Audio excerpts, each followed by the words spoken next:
Only 2 eggs today? Holidays must have taken the day off.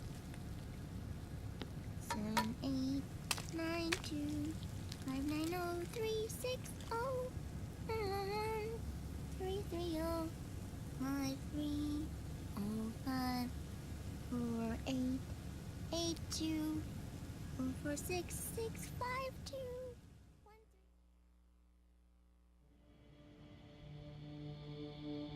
3. The Manhattan incident triggered a serious public backlash. Now the U.S. has to think twice before intervening militarily in other countries' affairs. This has fueled a push towards military privatization, with PMCs at the heart of that movement. PMCs? Private military companies? That's right. PMCs have no basis in nations or ideologies. They are private enterprises, driven by profit. In addition to dispatching mercenaries to war zones, they secure weapons and train local soldiers.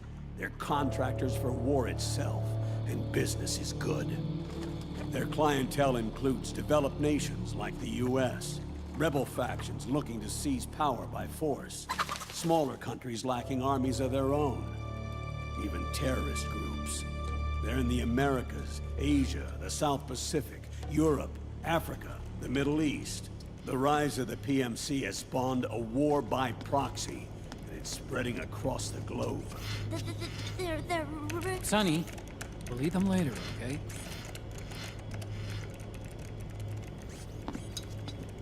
Every age has its mercenary. These PMCs are nothing new. We've been dealing with them since before the turn of the century. No, Snake. They're nothing like the mercenaries of the past. They're ready. Sorry, I'm a little busy right now.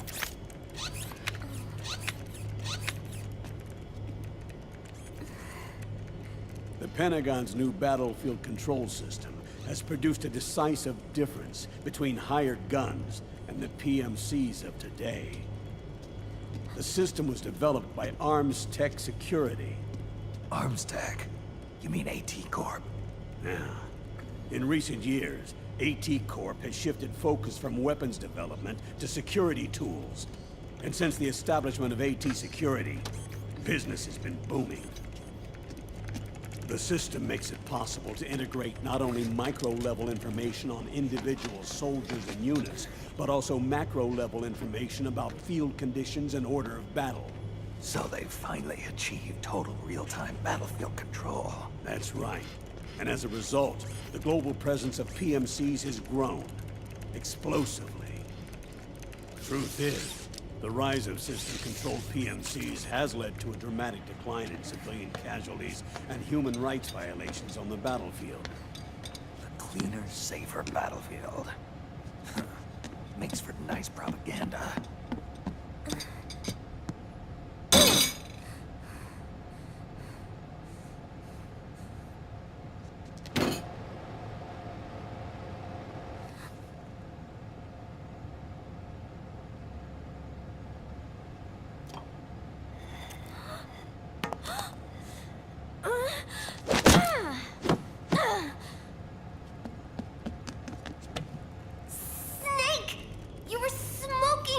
Weren't you? This is a non-smoking flight!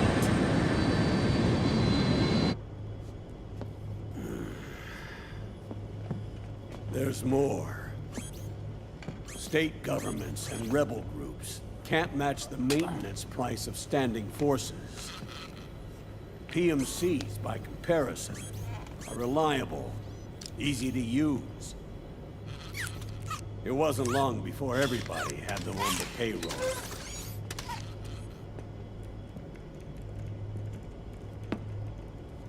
And, as a result, regular armies began to decline worldwide.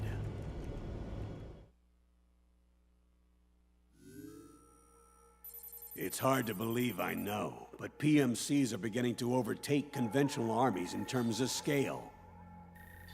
Nowadays, it's the PMCs who serve as standard battalions. They already make up 60% of all combatant forces in zones of conflict. 60%? The fact is, the world now depends largely on PMCs for waging its wars. I thought it was the UN that authorized the PMCs in the first place. The U.S. abstained from voting on that resolution. In effect, Washington was endorsing PMCs without ever revealing its true intentions. Until they got wind of the uprising, that is. The US has exported too much military power, and now she's paying the price. That's exactly it. America has now turned war into a form of economic activity. Analysts are calling it the war economy, in that it's picking up the slack for the downward-sloping oil market. But I, for one, don't intend to simply stand by and watch it happen. For the PMCs, market expansion entails fanning the flames of war. It means more refugees. War orphans. Child soldiers. Yes. Even as PMC soldiers get more specialized, they're also getting younger. Mercenaries spun off from state armies.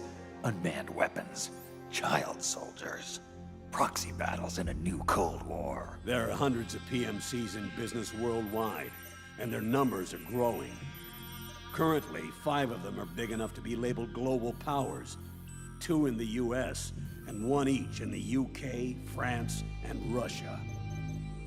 Reconnaissance has revealed that those 5 PMCs are run by a dummy corporation that acts as a single mother company.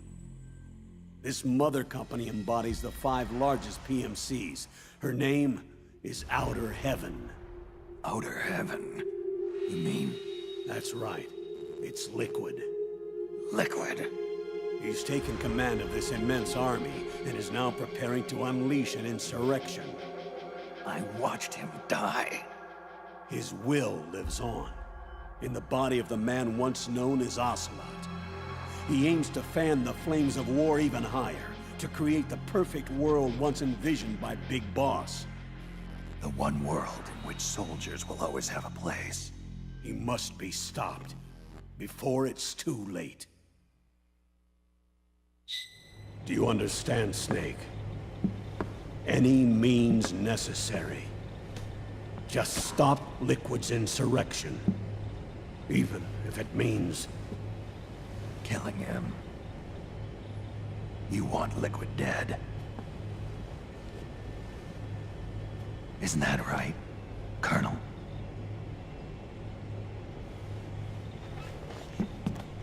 I'm sorry. I know. This isn't justice. It's a covert assignment. A hired hit. A wet works op targeting the head of a major multinational corporation.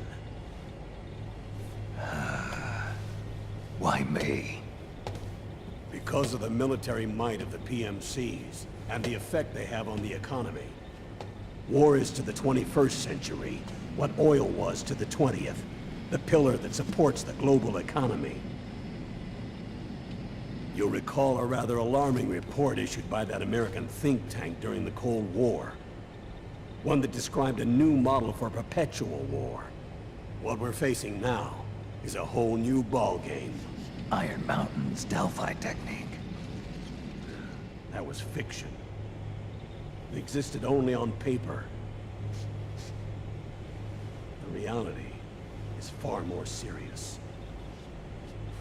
The global community is concerned, but they're all too afraid of the war economy collapsing to do anything about it. The UN, too. Huh. Sounds pretty self-serving to me. Snake. This mission isn't an order from Washington. Not like the old days. And it's not something the UN can officially sanction either.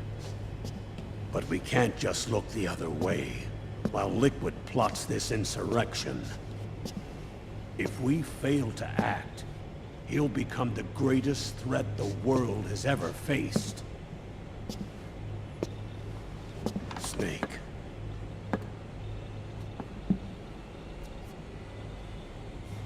You're the only man I can trust.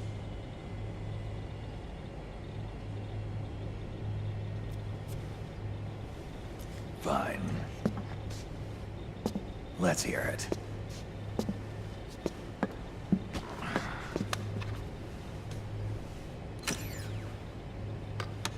Our intelligence on Liquid's uprising originally comes via reports from U.S. Special Forces, who were mobilized after we at the UN reported our findings.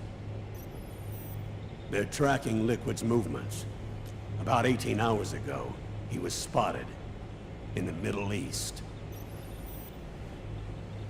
There's a rebel army in the Middle East, made up of ethnic minorities, waging civil war against the regime in power. The core of that regime's army is provided by one of the PMCs under Liquid's control. What about the rebels? The local militias have hired small numbers of operators as trainers and field commanders. And of course, they've got help from the local PMCs. Right. A proxy war between hired guns. PMC versus PMC. A quagmire of war. All too typical victims of the new world economy. Snake, you'll be sneaking into the conflict zone via transport truck, disguised as one of the rebel army's hired operators. Your first objective is to make contact with our informants, Rat Patrol Team 01. They'll be expecting you. Rat Patrol, huh? They sound sneaky. They're a special forces team assigned to the Army's PMC Investigation Unit, CID. CID. Real rats of the Army. No. I can vouch for them personally. Friends of yours? You could say that.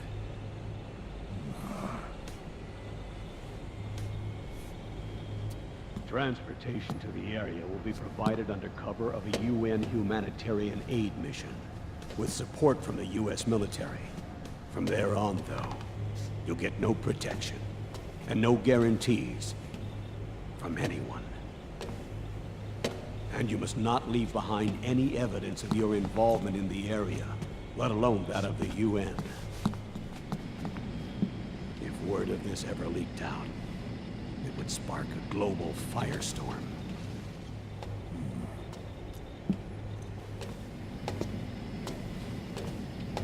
Snake.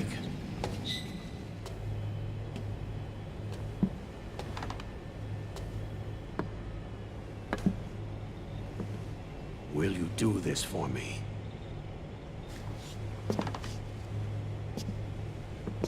Will you terminate Liquid?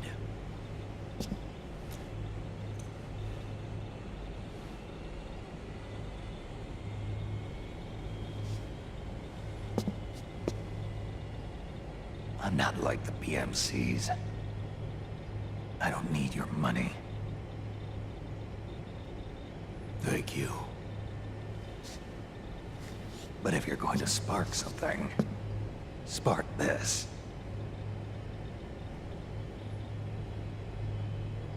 Fine. I'll start my own fire.